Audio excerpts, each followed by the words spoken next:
ஒரு கோயில் கோபுரத்துல நிறைய பள்ளிகள்லாம் இருந்துச்சு. அந்த பள்ளிக்குள்ள ஒரு நாள் என்ன பண்ணுச்சு, ஒரு போட்டி வந்துச்சு. என்னன்னா, இந்த கோயில் கோபுர உச்சிய போய் யார் தொடுறது அப்படின்னு சொல்லி ஒரு போட்டி வந்துச்சு. உடனே எல்லா பள்ளிகளும் அந்த போட்டிக்கு ரெடி ஆகி, இப்ப போட்டி நடக்க போகுது. எல்லா பள்ளியும் வரிசையா போய் நின்னு, இப்ப அந்த கோபுர உச்சிய ஏற போகுது. அந்த பள்ளியெல்லாம் ஏறிட்டு இருக்கு. இப்ப ஏறுது, எல்லா பள்ளியும் ஏறிட்டு இருக்கு. ரொம்ப தூரம் போச்சு.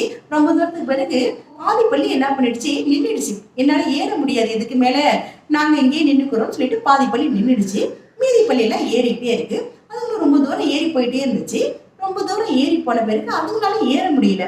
அந்த பள்ளி அந்த இடத்துல நின்னுடுச்சு. எங்களால இதுக்கு மேல ஏறினோம்னா உயிர் இருக்காது அப்படின்னு சொல்லி எல்லா பள்ளியும் நின்னுடுச்சு.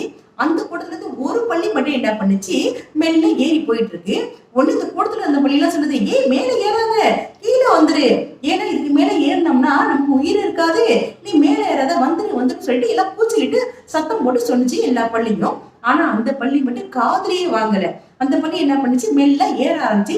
மெல்ல ஏறிட்டு இருக்கு. ஏறுது மெல்ல ஏறி கோயில் கோபுர உச்சியை தொட்டுருச்சு. இந்த கூட்டத்துல இருந்த எல்லா பிள்ளைங்களுக்கும் ஒரே ஆச்சரியமா போச்சு, அதிர்ச்சி ஆயிட்டு. சில பள்ளிக்கு பொறாமையாவும் இருந்துச்சு. எப்படி அப்படி இந்த மாதிரி எல்லாமே கலந்து இருந்துச்சு. உடனே இந்த கூட்டத்துல இருந்த ஒரு பள்ளி மட்டும் சொல்லுச்சு, ஏன் அந்த பள்ளியால மட்டும் இந்த கோயில் கோபுர உச்சியை தொட முடிஞ்சது தெரியுமா அப்படின்னு சொல்லி கேட்டுச்சு. உடனே இந்த சுத்தி இருந்த பள்ளி எல்லாம் சொல்லுச்சு, உனக்கு தெரியுமா அந்த கோயில் கோபுரத்தை எப்படி அந்த பள்ளி மட்டும் போய் தொட்டுச்சுன்னு தெரியுமா உனக்கு, சொல்லு அப்படின்னு சொல்லி எல்லாம் கேக்குதுங்க.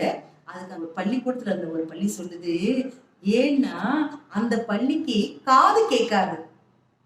அந்த பள்ளிக்கு காது கேட்காது. அதனாலதான் நம்ம சொன்னது எதுவுமே காதுல விழல. அது கோயில் கோபுர உச்சியை தொட்டுச்சு. இதுதான் அதோட ரகசியம் அப்படின்னு சொல்லுச்சு அந்த கூட்டத்துல இருந்த ஒரு பள்ளி. அதே போல நம்மளும் ஒரு வெற்றி பயணத்தை நோக்கி நம்ம அடி எடுத்து வைக்கும் போது நிறைய பேர் நிறைய கருத்துக்கள் சொல்லுவாங்க, நிறைய தடைகள்லாம் வரும். நம்ம இது எல்லாத்தையுமே நம்ம காது கேட்காத பள்ளி போல நம்ம எல்லாத்தையும் காதுல வாங்காம தூக்கி போட்டு நம்மளோட வெற்றி இலக்கை அடையணும்னு நினைச்சோன்னு வைங்களேன், நம்ம கண்டிப்பா வெற்றி அடைய முடியும். நம்மளோட இலக்கை அடையணும்னா நம்ம முடிஞ்ச வரை முயற்சி செஞ்சா மட்டும் பத்தாது. நம்ம இலக்கை அடையிற வரை முயற்சி செய்யணும். செஞ்சோம்னா கண்டிப்பா வெற்றி நமக்கே. வாழ்த்துக்கள்.